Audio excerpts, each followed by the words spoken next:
So I got this blower wheel and the freaking thing broke off a mini split.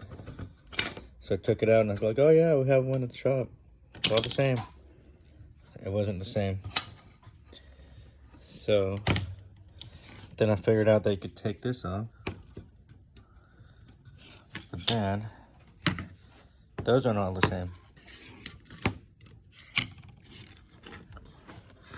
So what I'm gonna do is, we're always into modification, and we'll never be able to get another ductless like this anywhere else.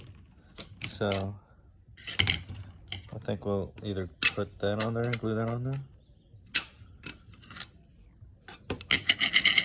or do that. See what happens.